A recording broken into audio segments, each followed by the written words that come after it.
quiet sitting and contemplation. I want you to just sit quietly.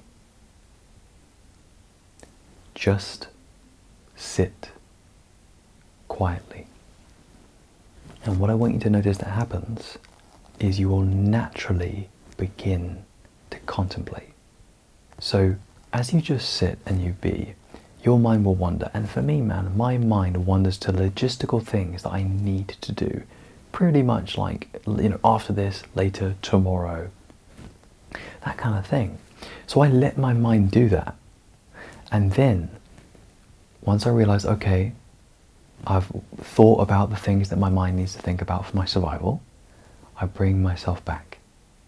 Now, you're looking for a little tingly awareness. It's like, wow, I've just stopped everything and I'm being. You're being. So you might feel a little bit of, as I said, a bit of a tingle. It's like a nice spiritual sensation within you. Yeah, that's how it feels. You feel settled, like your energy has settled back into yourself. And again, you might feel your energy. I feel it in my belly a little bit.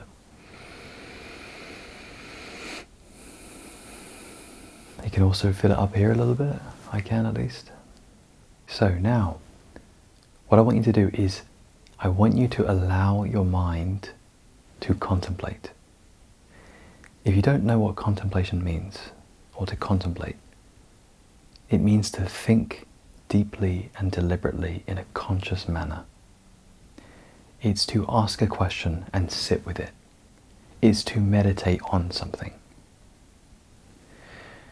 Honestly, man, contemplation, like sitting like this and quiet sitting, contemplation, is my favorite thing in the world. We're not necessarily meditating. That's its own thing. This is just quiet sitting, deliberate quiet sitting. The sage within you will be very grateful. And you'll be so, again, grateful to be able to have this space to contemplate. Because really, man, you know what this allows for? A deep processing. It's like, for the first time in ages, you're actually processing what's within you. So, I'm going to be doing this with you now again, and I'm going to let you know, actually, I'm going to share what is coming up for me in my contemplation. Now, I'll be honest, man, I don't usually do this because the magic is being silent, as you can imagine. But I'm going to now share with you and begin to channel what is coming through me. This is what's come up for me in my contemplation. I am very sensitive to the part of me that is a little bit more performative. Maybe in some other videos you watch of me, man. And everyone has this, man, if you create content. I find myself a little bit more in my performative self, and I don't really like to be in that part of me.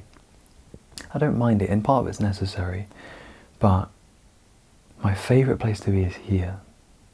And really, man, I can just feel my natural voice. Like, it sounds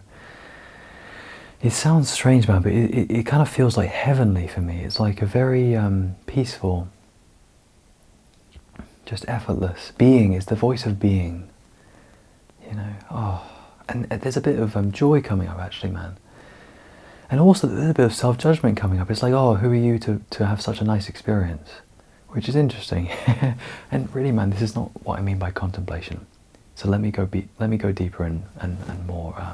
Okay, so what else has come up is, I love this, man. I love this. I feel a little bit high as well. I think the best I ever feel is when I feel high and I'm not actually on anything. It's that natural high, that spiritual high of living the good life, living the disciplined life. Really, man, to be completely transparent with you, in recent times, every now and then I'll have like a bit of a difficult day and I'll feel quite depressed. Maybe I'll fall back into a bad habit. And then I'll bounce back from that. Just because I'm so miserable that I'm so desperate to get back to a spiritual place that I will fight, I'll commit to, becoming grounded again and disciplined and facing truth. And then I feel like a sage. So if you want the formula for how to be a sage, besides doing this quiet sitting and contemplation, is to live a life of truth. Really, man, that's a separate video. But yeah, there are some key ingredients, and I'm happy to lead the way for you. So another insight is about insights. In contemplation, notice you won't have thoughts. Thoughts are what you have throughout the day, and you're like, like I was thinking about this, I was thinking about that. Insights is what you have when you contemplate. If you want to know a little bit about me, man, and my own life, my best friend in the whole world is my brother. And all we do is we just exchange insights. And like sometimes, man, because we live together, sometimes we'll be cleaning our teeth together, brushing our teeth together late at night, and I'll kind of just sometimes when I'll stop my electric toothbrush, I'll press stop, and I'll kind of can I share an insight? And even if it's late, I'll share it with him. And sometimes when he'll have an insight back to share with me, and he's like, dude, I gotta share this with you. Now sometimes, man, I don't always share my insights with the people that I love, because sometimes, I'm hanging out with my family and they don't really want to hear my existential insights. Or maybe they do, but I've learned to mature into being who I am, and that is to just share at the right time with the right people. So I'm still very authentic with my family, and sometimes I will share something that is a little bit too profound. It's not very family dinner table appropriate. It's not inappropriate. It's just with love, it goes over people's heads. And really, man, part of my maturity is just to accept that insights are best enjoyed and savoured by you. Journal and read your insights. And then a year later, read your insights dude, that's so true. Or, dude, I've expanded my perspective on this so much. Let me, I can add to this now. And really, man, I'll do that in a different insight. I'll build on it. Well, really, man, what I actually do is I leave all my insights alone, because I like to see the progression, I like to see how my mind thinks over time.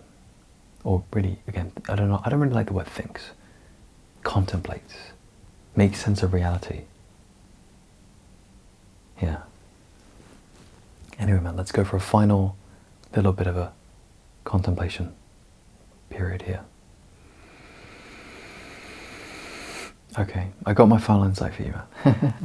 So my final insight is, if you do this practice of quiet sitting and contemplation, you will be happy.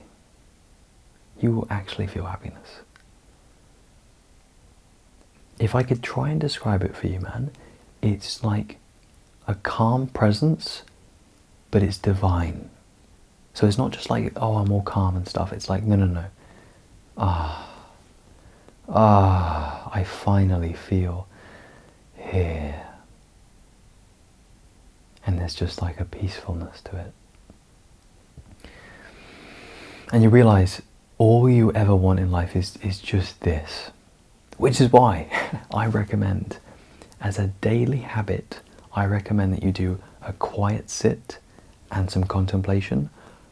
Personally, I do it every day after dinner, because I know that after I eat dinner, I'm going to need a little time to, let my food go down. But really, it's prime time for the mind to want to, scroll on YouTube or something.